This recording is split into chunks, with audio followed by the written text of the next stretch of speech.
నమస్తే. ఇన్నాళ్ళు నన్ను సపోర్ట్ చేస్తూ, ఎంకరేజ్ చేస్తూ మీ ప్రేమని నాకు అందిస్తున్న ప్రతి ఒక్కరికి కృతజ్ఞతలు. అలాగే ఈ వీడియో కూడా ఖచ్చితంగా మీకు ఉపయోగపడుతుంది. లైక్, షేర్ అండ్ సబ్స్క్రైబ్ చేసి మీ సపోర్ట్‌ని నాకు అందించండి. అలాగే ఈ వీడియో పట్ల మీకున్న అభిప్రాయాన్ని కామెంట్ సెక్షన్‌లో కామెంట్ చేసి తెలియజేయండి. ఇప్పుడు వీడియోని చూద్దాం. నమస్తే. Welcome to our channel. నేను పద్మిని. ప్రస్తుతంతో పాటు ప్రముఖ ఆధ్యాత్మికవేత్త, వాస్తు జ్యోతిష పండితులు, న్యూమరాలజిస్ట్ శేషగిరిరావు గారు ఉన్నారు. మాట్లాడదాం. నమస్కారం అండి. నమస్తే అండి. బాగున్నారండి? రేపు గురువారం అమావాస్య. అవును. షష్టగ్రహ కూటమితో కూడినటువంటి అమావాస్య. అలాగే మరింత విశేషంగా చెప్పుకోవాల్సినటువంటి రోజు శని జయంతి రేపు. రైట్. శని భగవానుడు ఆవిర్భవించినటువంటి రోజుగా కూడా చూస్తారు ఈ వైశాఖ అమావాస్యని. మరి ఈ అమావాస్యని ఎలా వినియోగించుకోవచ్చండి? చాలా చక్కగా అందరూ చేసుకునే విధంగా సులభంగా ఏం రెమెడీస్ చేసుకోవచ్చు అనేది చాలా బ్యూటిఫుల్ గా ఎక్స్ప్లెయిన్ చేస్తూ ఉంటారు. మరి రేపు ఎట్లాంటి ఇబ్బందుల నుంచి అధిగమించడం కోసం ఏం రెమెడీస్ చేసుకోవచ్చు? తప్పకుండా. మెయిన్ ఏంటంటే ఈ నెలలో మనం ప్రధానంగా ఇప్పుడు ఇచ్చే ఏదైనా సరే ఈ శని జయంతిని పురస్కరించుకుని సో మనకి మెయిన్ ఆరోగ్య సమస్యల మీద ఇవ్వటం అనేది. తర్వాత రెండోది ఏంటంటే ఇక్కడ ఇప్పుడు మనకి ఇందాక మీరు చెప్పారు మనకి ఈ షష్టగ్రహాల కూటమి అనేది ఒకటి. తర్వాత వచ్చేప్పటికి ఏంటంటే ఈ జ్యేష్ఠ మాసం మీద అంతా కూడా మనకి ముఖ్యంగా ఈ వైశాఖ అమావాస్య నుంచి జ్యేష్ఠ అమావాస్య దాకా కూడా ఎక్కువ శని యొక్క ప్రభావమే ఎక్కువ ఉండటం అనేది ఉంటుంది. సో అందుకని ఇక్కడ ఏంటంటే పైకి ఇదే కాలం అనేది ఏదైతే జ్యేష్ఠ మాసం ఉందో అది మనకి ఏంటంటే ఈ వర్షాకాలానికి ముందు అంటే సంధికాలం అంటాం. అంటే వేసవికాలం చివర వర్షాకాలం మొదల. సో ఇక్కడ మనుషులకి రకరకాలైన అనారోగ్య సమస్యలు వచ్చే అవకాశం ఉంది. తర్వాత సామాజికంగా కూడా కొంతవరకు కొన్ని విపత్కర పరిస్థితులు ఏర్పడే సూచనలు కూడా ఉంటాయి. ముఖ్యంగా రాబోయే 1-2 నెలల్లో కొద్దిగా ఇబ్బందులు ఎక్కువ ఎదుర్కోవాల్సిన అవసరం ఉంటుంది. సో ఇక్కడ మనం వ్యక్తిగత విషయానికి వచ్చేప్పటికి ఏంటంటే ఏదైనా సరే ఈ ఆరోగ్య విషయాలకు వచ్చేప్పటికి ఏంటంటే ముఖ్యంగా ఎముకలు, కీళ్ళు, నరాలకి సంబంధించిన సమస్యలు. తర్వాత రెండోది ఎప్పటికి ఏంటంటే దంతాలకి, పళ్ళకి సంబంధించిన సమస్యలు. ఇవన్నీ కూడా శనికి సంబంధించిన అనారోగ్యాలు. కనుక వీటిలో ఏదో రకమైన అనారోగ్యం మనకు ఎక్కువ తగిలే ప్రమాదం ఎక్కువ ఉంది. తర్వాత రెండోది వచ్చేప్పటికి ఏంటంటే ఇక్కడ ఇదే రేపు ఇంకొక నెలలోకి వచ్చేప్పటికి ఏంటంటే కొద్దిగా ఈ యాక్సిడెంట్లు ఇలాంటివి కూడా అయ్యే అవకాశాలు ఎక్కువ ఉంటాయి. అంటే అపమృత్యు భయాలు.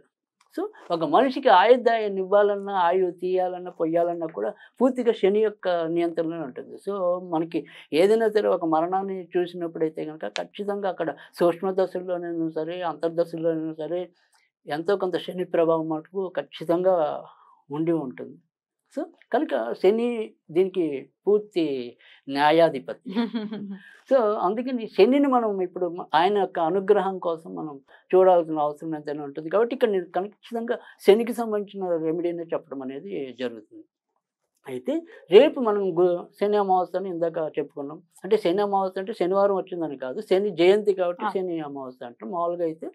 కానీ ఈ అమావాస్య అనేది సరే రేపు ఒకవేళ చేసుకోలేకపోతే ఇందాక చెప్పని జ్యేష్ఠ మాసం అంతా కూడా శని యొక్క ఆధిపత్యంలోనే ఉండటం అనేది. తర్వాత రెండోది ఏంటంటే జ్యేష్ఠాదేవి అంటాము.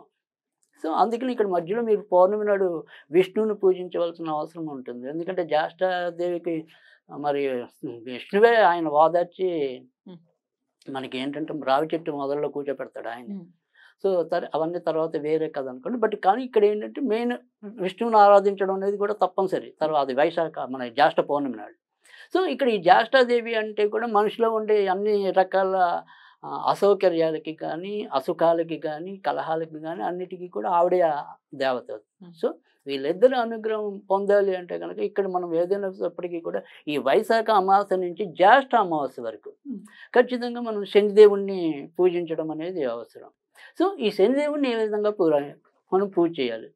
సో రేపు సింపుల్గా రేపు చేసేవాళ్ళు అది వేరే రకంగా చేయాలనుకుంటే మనకి వేరే శనివారాలన్నీ కూడా ఉపయోగపడతాయి. అంటే జ్యేష్ఠ మాసంలో వచ్చేటటువంటి శనివారాలన్నీ ఉపయోగపడతాయి.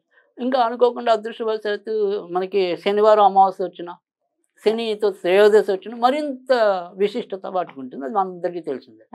కానీ కనీసం శనివారాలు నేను చెప్పినవి అంటే ఒక శనివారం మిస్ అయినా ఇంకో శనివారమేనా. సో రేపు వచ్చేప్పటికి మనం శని జయంతి అని చెప్తున్నాం. సో అందుకని రేపు ఏ విధంగా చేయాలంటే రేపు మటుకు మనకి ఖచ్చితంగా వీళ్ళు మధ్యాహ్నం 12 నుంచి 1 గంట మధ్య శనివారాలు చేయాల్సి ఉంటుంది. ఏ విధంగా చేయాలి అంటే కనుక 3 రకాల నూనెలు తీసుకోవాలి. సో ఈ 3 రకాల నూనెలు ఏంటంటే కనుక ఒకటి ఆముదం, రెండోది నువ్వుల నూనె, మూడోది కొబ్బరి నూనె.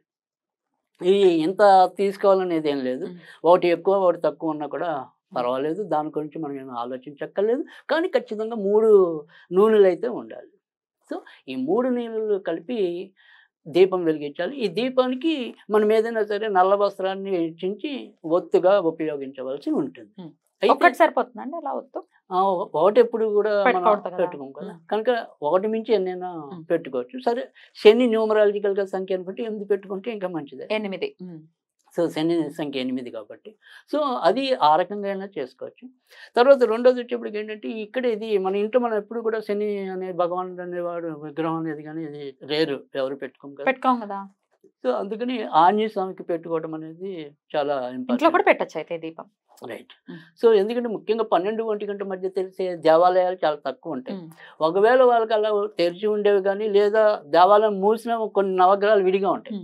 సో అక్కడ శని దగ్గర వెలిగించినా కానీ శుభమే. సో అది ఒకవేళ రేపైతే ఇదే టైం అనుకోండి. కానీ అదే వీళ్ళు వృత్తి రోజుల్లో చేయాలి అనుకుంటే కనుక ఇదే రకమైన ప్రొసీజర్. ఎప్పుడైనా సరే శని తామస దేవత కాబట్టి ప్రదోష కాలంలో అర్చిస్తే కనుక చాలా చక్కటి ఫలితాలు ఉండడం అనేది ఉంటుంది. అందుకే శనివారం ఉదయం పూట కన్నా కూడా శనివారం సాయంకాలాల్లో కనుక ఇదే రకమైన క్రియ చేసినట్టయితే కనుక ఖచ్చితంగా వాళ్ళకు ఉండే ఇబ్బందుల నుంచి తొలగించడానికి అయితే అవకాశం ఉంటుంది. తర్వాత ఇదే జ్యేష్ఠ మాసం అది మనకి వచ్చేదంతా జ్యేష్ఠ మాసం అనుకోండి, అమావాస్య వెళ్ళిపోయి ఇంకొస్తా అంతే జ్యేష్ఠ కదా. మాసం. ఈ జ్యేష్ఠ మాసం అంతా కూడా శనినే కాకుండా సాధ్యమంత వరకు కూడా ధూమవతి దేవిని, ఆంజనేయుడిని వీళ్ళ ముగ్గురిని కూడా పూజించడం అనేది. ఇంకా మనకి ధూమవతి అనేది ఓం ధూమ్ అనేది ఒకటి, తర్వాత ఓం ధూమ్ ధూమవతి అపాదుద్ధారణాయ స్వాహ అనేది ఒకటి, ఓం ధూమ్ ధూమ్ ధూమవతి స్వాహ అనేది ఒకటి. ఈ 3 కూడా ఆవిడకి సంబంధించిన మంత్రాలు. వీటిలో ఏది జపించినా పర్వాలేదు. సరే, ఇంకా మామూలుగా వచ్చేప్పటికి ఏంటంటే మనం ఎప్పుడు లాగానే ఒక స్విచ్ వర్డ్ అనేది చెప్తూ ఉంటాం. సో ఇక్కడ శనికి వచ్చేప్పటికి ఏంటంటే అది బ్లూ సఫైర్, ఆయన స్టోనే. రైట్. సో ఈ బ్లూ సఫైర్ అనేది ఏంటంటే దాని స్విచ్ వర్డ్ అనేది కూడా కనీసం 19 అనేది ఉండాలి. ఇంకా ఈ ఆయన స్టోన్ ఇంద్రనీలం మటుకు అది మటుకు ఎవరు పడితే వాళ్ళు మనకి శని నెత్తిన కూర్చున్నాడని కానీ శనితో ఇబ్బందులు ఉన్నాయని అనుకుంటే గనక అది పెట్టుకుంటే ఇబ్బంది అవటం అనేది ఉంటుంది. ఇబ్బంది ఉంటేనే పెట్టేసుకోవడం అనేది చూస్తూ ఉంటాం కాదా? కాదు, అంటే ఇక్కడ అదే నేను అంటే మీకు తెలుసు నేను చాలా ఏళ్ళు ఒక రత్నాల సంస్థలో పనిచేసి ఉన్నాను చెప్పి. సో ఇక్కడ ఖచ్చితంగా రత్నాల విషయంలో మాత్రం నాకు చాలా ఎక్కువ అనుభవం అనేది ఉంటుందని కూడా మీ అందరికి సో అది ఆ రకంగా చూసినప్పుడు ఏంటంటే ఇక్కడ రత్నశాస్త్రం గురించి కనుక తెలిస్తే అంటే జ్యోతిష్యం ప్రకారం అనేది వేరు, ఈ రత్నాలు అనేది ఏ విధంగా పనిచేస్తాయి అనేది వేరు. సో ఈ రత్నాలు అనేది ఏంటంటే జనరల్గా ఏంటంటే చాలా మంది అభిప్రాయం ఏముంటుందంటే కనుక ఈ స్టోన్ పెట్టుకుంటే ఆ గ్రహం మన జోలికి రాడు అనుకుంటున్నారు వీళ్ళు. కాదు యోగకారకుడు అయినటువంటి గ్రహం నుంచే పెట్టుకోవాలి మనం. రైట్. అలా పెట్టుకున్నప్పుడు మాత్రమే మంచి ఫలితాలు ఉంటాయి. లేదంటే తెలిసి తెలియని అజ్ఞానత ముఖ్యంగా నీలం పెట్టుకుంటే కాంతో గేమ్ ఆడినట్టు పెట్టుకోకూడదు. ఎందుకంటే ఈ మీకు పాత రోజుల్లో కనుక ఈ ఇంద్రనీలం అనే రత్నం ఏదైతే ఉంటుందో, నీలం అంటే బాటిల్ 4-5 రకాల నీలం అంటే కాకి నీలం అనేది ఇంకా డేంజర్ అనుకోండి. అది నల్లని కొద్దిగా నాప్రాయ మోడల్లో ఉంటుంది. సో అది ఇంకా డేంజర్ ఈ నీలాల్లో. సో ఇవి ఏంటంటే పాత రోజుల్లో కనీసం వాటిని ముట్టుకోకుండా అమ్మేవాళ్ళట. తర్వాత ఇప్పటికైనా కూడా చాలా సంస్థలు మనకి డైరెక్ట్గా ఏమంటాం ఎవరు ఒక 2-3 రోజులు మన చేతికి కట్టి అది పడిందో లేదో చూసాకే ఇవ్వటం. 2-3 రోజుల్లోనే ఇంపాక్ట్ కనిపిస్తుందా? అంటే అది వజ్రం ఒకటి నీలం ఒకటి కొద్దిగా పడితే ఫాస్ట్ ఉంటాయి, మిగతావన్నీ కొద్దిగా స్లో అండ్ స్టడీ రూపంలో ఉంటాయి. కానీ ఈ 2 ఇమీడియట్ గా ఎంతో కొంత తెలిసిపోతుంది వెంటనే దాని యొక్క ఇంపాక్ట్ అనేది మంచి చెడు అనేది. ఇంద్రనీలం జోలికి వెళ్ళొద్దు.